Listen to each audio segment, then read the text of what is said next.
চোর মমতা ভয় পেয়েছে। লাজ লজ্জা থাকলে যদি দুটো কান থাকতো তাহলে তো কান কাটা। যখন মানুষ খেপে গেছে তখন আর মমতার ক্ষমতা নেই মানুষকে আটকায়। ভয় পেয়েছে মমতা ব্যানার্জি, ভয় পেয়েছে। মানুষের উপর অত্যাচার করতে করতে ভুলে গেছে মানুষের সহ্যের একটা সীমা আছে। যেভাবে আজকে ছাত্রদের মারা হয়েছে, সবচেয়ে বড় কথা পুলিশ মত্ত অবস্থায় ছিল, মদ খেয়েছিল এবং মহিলা ছাত্রীদের মাথায় লাঠিচার্জ করেছে। আতঙ্কে রয়েছে।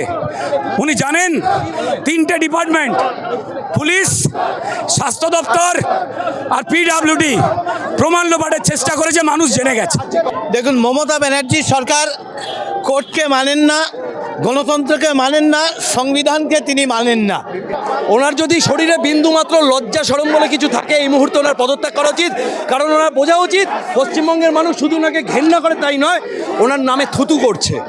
তারা চাইছে, প্রত্যেক মুহূর্তে চাইছে, যে কারণে মমতা বন্দ্যোপাধ্যায় লুকিয়ে রয়েছেন।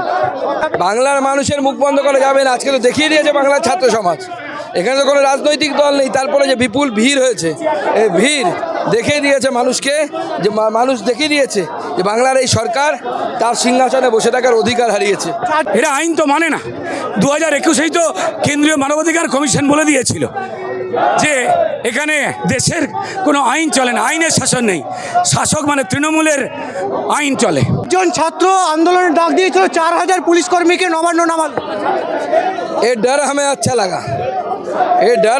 লাগা, এরকম ভয় মমতা ব্যানার্জি এর আগে কোনো পায়নি। কোনো মানুষ মমতা বন্দ্যোপাধ্যায়ের পক্ষে নেই, কারণ প্রমোশনের লোভ আর ট্রান্সফারের ভয় পুলিশ তার বুদ্ধি বিক্রি করে দিয়েছে। লজ্জার। পুলিশ ভয়ঙ্কর ব্যবস্থা করেছিল। এবার দেখে মনে হচ্ছিল যে ইন্ডিয়া পাকিস্তান যুদ্ধ হবে বুঝি এখানে কলকাতাতে। ব্যারিকেড সেইভাবে তৈরি করা হয়েছিল এবং স্বয়ং রাজীব কুমার গিয়ে নাড়িয়ে দেখছিল ব্যারিকেড শক্ত হয়েছে কিনা।